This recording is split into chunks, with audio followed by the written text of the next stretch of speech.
Sir నమస్కారం sir. నమస్తే అండి. సార్ తెలుగు సినిమా చరిత్రలో ఒక క్లాసిక్ మూవీస్‌ల లిస్ట్ తీస్తే అందులో 'ముత్యాల ముగ్గు' సినిమాకు ఒక ప్రత్యేక స్థానం ఉంటుంది సార్. సో, అటువంటి సినిమా గోల్డెన్ జూబ్లీ జరుపుకుంటుంది. మరి ఈ సినిమా రిలీజ్ అయ్యి 50 సంవత్సరాలు పూర్తి చేసుకున్న సందర్భంగా ఈ సినిమా విశేషాలు ఒకసారి మీ మాటలో చెప్తారా సార్? అంటే 'ఉత్తర రామచరితం' సినిమాగా వచ్చింది అన్న పద్ధతిలో అంటే సోషలైజ్ చేసాడు దాన్ని. లవకుశుల కథని సోషలైజ్ చేశాడు అనేది ఆ రోజున ముల్లపూడి వెంకటరమణ గారి మీద ఉన్న అభిప్రాయం. అయితే దానిలో చిన్న వేరియేషన్ తీసుకున్నాడు ఆయన. ఒక ఆడపిల్ల, ఒక మగ పిల్లాడిగా పుడతారు. ఒక భర్త నుంచి విడిపోయినటువంటి భార్య, భర్త వెళ్ళగొట్టినటువంటి భార్య. ఆ భార్య బయటికెళ్ళిపోయి తన కాళ్ళ మీద తను నిలబడుతూ అంటే భర్త గెంటేసినంత మాత్రాన పుట్టింటికి వెళ్ళటం కాకుండా అలా వెళ్ళి తన కాళ్ళ మీద తాను నిలబడటం కోసం ఏం చేయాలి అనే ప్రయత్నం, తన పిల్లల్ని పెంచుకోవడానికి ఏం చేయాలి అనేటువంటి కసరత్తు. ఈ క్రమంలో తన కుటుంబంలో చెలరేగిన కలతల్ని ఎలా దారికి తీసుకొచ్చి తిరిగి కాపురం నిలబెట్టుకోవాలి అనేది తనే ఆర్గనైజ్ చేసుకున్నటువంటి ఒక మహిళా కథగా దాన్ని డిజైన్ చేశాడు ఆయన, ముళ్ళపూడి వెంకటరమణ గారు కథా రచయితగా. ఇది దీనిలో కాంట్రాక్టర్ పాత్ర చాలా కీలకం.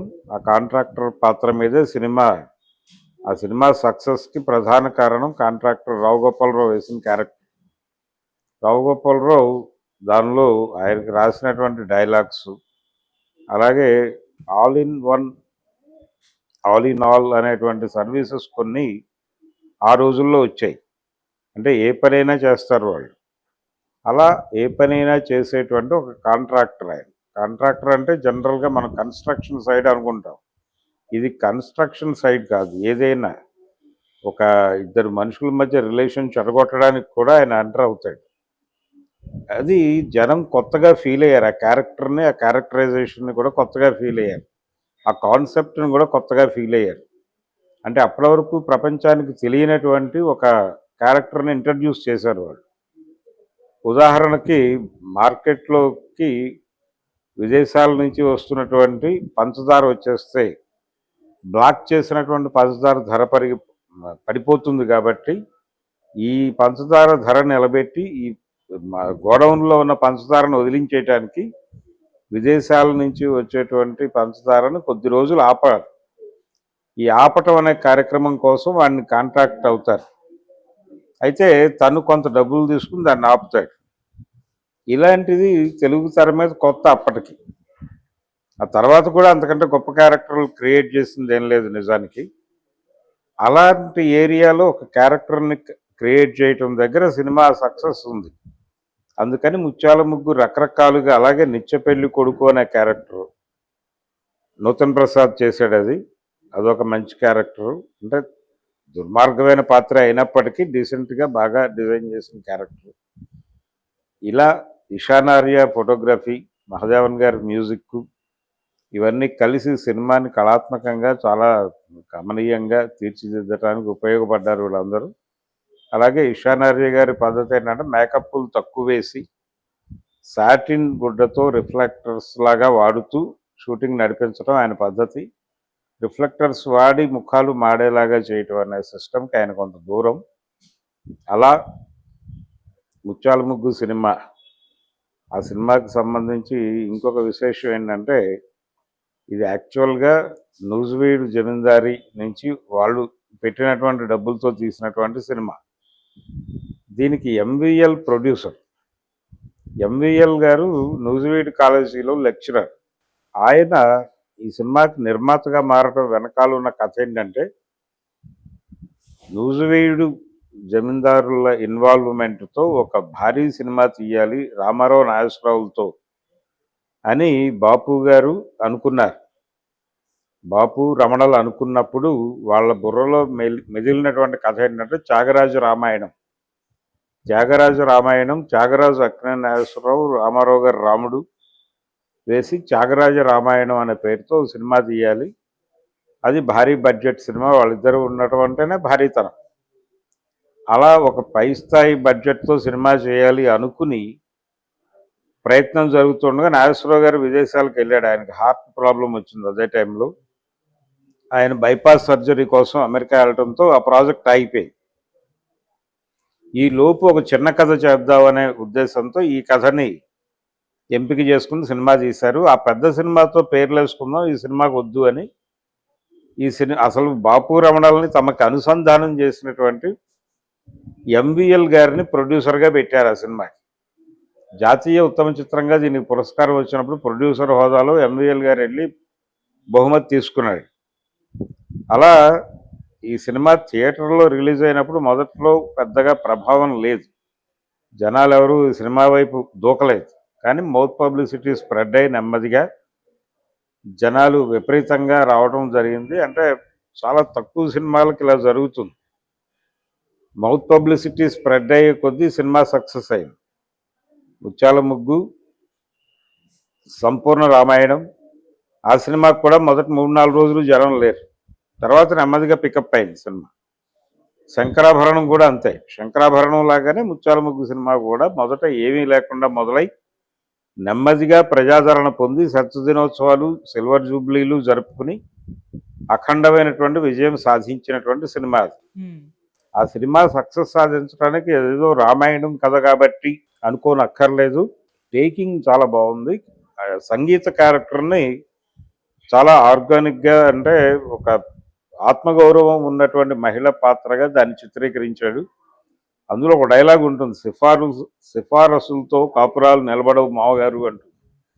అంటే మామగారు వచ్చేసి తన్ని కలిసినప్పుడు ఏమ్మా నేను మాట్లాడతాను నువ్వు వచ్చేయచ్చు కదా అంటాడు. అంటే అప్పుడు చెప్తుంది, సిఫారసులతో కాపురాలు నిలబడవు, నమ్మకం ఉండాలి, నా మీద ఆయనకు ఆ నమ్మకం కలిగిన నాడు నన్ను పిలుస్తాడు అనుకుంటున్నాను.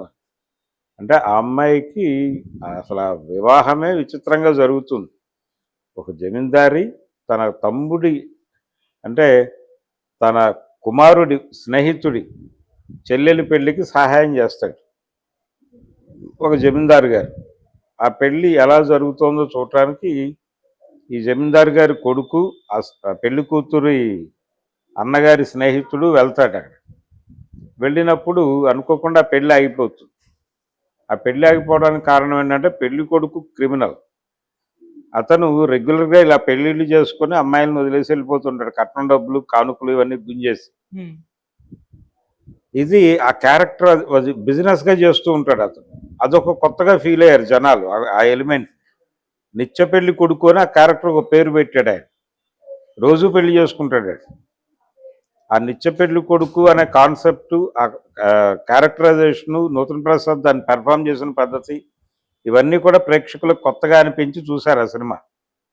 అలా ఆ నిత్య పెళ్లి కొడుకు వలన ఆ పెళ్ళి ఆగిపోతుంది. ఆగిపోయిన తర్వాత ఆ పెళ్లికు, అంటే ఎవరు డబ్బులు ఇచ్చారో ఈ పెళ్లికి వాళ్ళ చెయ్యి మంచిదై ఉండదు, అందుకని ఇలా జరిగిందని కామెంట్ చేస్తారు ఎవరు. చేసినప్పుడు ఇది హర్ట్ అవుతాడు. అదే మా నాన్నగారు చాలా మంచి అభిప్రాయంతోనే డబ్బులు ఇస్తే వీళ్ళందరూ ఇలా మాట్లాడుతున్నారు అని తను పెళ్లి చేసేసుకుంటాడు అమ్మాయి. ఇలా మొదలవుతుంది సినిమా.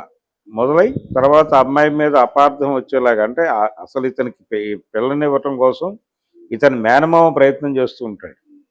ఆ మేనమామ ఇతను వేరే అమ్మాయిని పెళ్లి చేసుకుని రావడంతో ఈ పేదింటి అమ్మాయిని బయటే పంపించేసి తన కూతుర్ని తిరిగి కోడల్ని చేయాలి అనే ఉద్దేశంతో ఈ అమ్మాయిని బయటకు పంపించడానికి గ్రౌండ్ ప్రిపేర్ చేయమని కాంట్రాక్టర్ని అప్రోచ్ అవుతాడు. అప్పుడు కాంట్రాక్టర్ సక్సెస్ఫుల్గా తన బ్రెయిన్ ఉపయోగించి అమ్మాయిని బయటకు పంపించేస్తాడు. ఎలా పంపించాడు అనేది క్యూరియాసిటీ అంశం. అలాగే తిరిగి ఎలా పశ్చాత్తాపడ్డాడు, ఆ కాంట్రాక్టర్లో పశ్చాత్తాపం కలిగించడానికి ఇతరులు చేసిన ప్రయత్నాలు ఏమిటి, మళ్ళీ ఆ కాపురం ఎలా నిలబడింది అనేది రెస్ట్ ఆఫ్ స్టోరీ. అది చాలా ఆర్గానిక్గా అమరింది. కాంట్రాక్టర్ బుద్ధి రావటం కూడా చాలా పద్ధతిగా నడుస్తుంది. క్లైమాక్స్ సీన్ వరకు సినిమా చాలా ఎంగేజింగ్గాను అలాగే ఎంటర్టైనింగ్గా కూడా ఉంటుంది. ముఖ్యంగా డైలాగ్స్ మాడా వెంకటేశ్వరరావుకి అలాగే రావు గోపాలరావుకి మధ్య జరిగేటువంటి కాన్వర్జేషన్స్ అవి జనాలు విపరీతంగా ఎంజాయ్ చేశారు. ఎంజాయ్ చేయడం మాత్రమే కాదు, ఎల్పి రికార్డులుగా విడుదలై చాలా పెద్ద విజయం సాధించాయి. అంటే మాడా వెంకటేశ్వరరావు వచ్చి అడుగుతాడు, మా ఊళ్ళో ఒక ఆడమడిసి మగమడిసి ఉన్నారండి, వాళ్ళిద్దరూ మొగుడు పెళ్ళాలుగా చాలామంది అవుతున్నారు, కానీ మొగుడు పెళ్ళాలు కాదండి, అందులో వాళ్ళిద్దరికి కలిపి కొడుకున్నాడండి, ఆ డాక్టర్ అవ్వాలనుకున్నాడు, ఆ డాక్టర్ అవ్వడం వీళ్ళకి ఇష్టం లేదు, వీళ్ళలో ఒకరిని వేసేయాలి, ఈ పద్ధతిలో నడుస్తుంది. ఆ డైలాగు చెప్పిన పద్ధతి, ఆహార్యం, టేకింగ్ చేసిన పద్ధతి ఇదంతా జనాలకు విపరీతంగా కనెక్ట్ అయింది. అది హైదరాబాద్లో రాక్ క్యాజువల్ హోటల్లో వేసినటువంటి బాపు గారు డిజైన్ చేసినటువంటి సెట్లో జరిగినటువంటి సినిమా అది. పర్టికులర్గా రావు గోపాలరావు ఇంటికి సంబంధించిన ఇంటీరియర్ షాట్స్ అన్ని రాక్ క్యాజువల్లోనే తీశారు. సారథిలో సెట్లో చేద్దాం అనుకున్నారు, సారథిలో అవకాశం దొరకలేదు. వీళ్ళకు ఉన్నటువంటి బడ్జెట్ పరిమితుల్లో ఆ హోటల్లో తీశారు. ఈ సినిమా హిట్ అయిన తర్వాత రాక్ క్యాజువల్లో షూటింగులు పెరిగినాయి ఆ తర్వాత రోజుల్లో. అలా ముత్యాల ముగ్గు సినిమా చాలామందికి రకరకాలుగా లైఫ్నిచ్చింది. అలా ఈ సినిమాలో హీరో హీరోయిన్గా నటించినటువంటి సంగీతకి, శ్రీధర్కి కూడా మంచి భవిష్యత్తునిచ్చింది. అయితే వాళ్ళకి నటనాపరంగా ఉన్నటువంటి లిమిటేషన్స్తో వాళ్ళు కొన్ని పాత్రలకే పరిమితం అయిపోయారు. ఆ పాత్రలు ఎప్పుడైతే పక్కెళ్ళిపోయినాయో వీళ్ళు కూడా తెరమరుగైపోక తప్పని పరిస్థితి ఏర్పడింది. ఆ ఉన్న పరిస్థితుల్లో వాళ్ళిద్దరిని చాలా బాగా వాడాడు. అలాగే కాంతారావు గారికి ఎల్డర్లీ క్యారెక్టర్ ఇచ్చారు ఈ సినిమాలో.